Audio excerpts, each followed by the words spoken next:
به طور مثال بسیاری همشیره دارن در یک ولایت دیگر حتی تلفنی هم ارتباط نمیگیرن.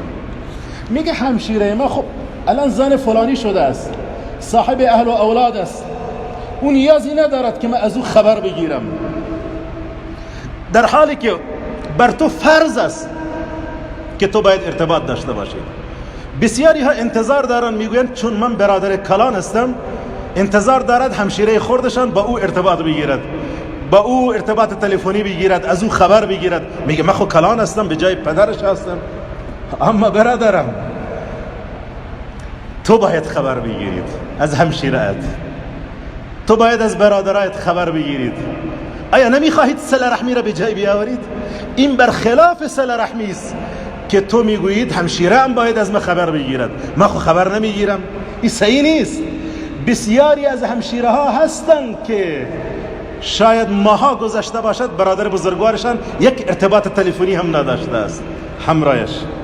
سبحان الله.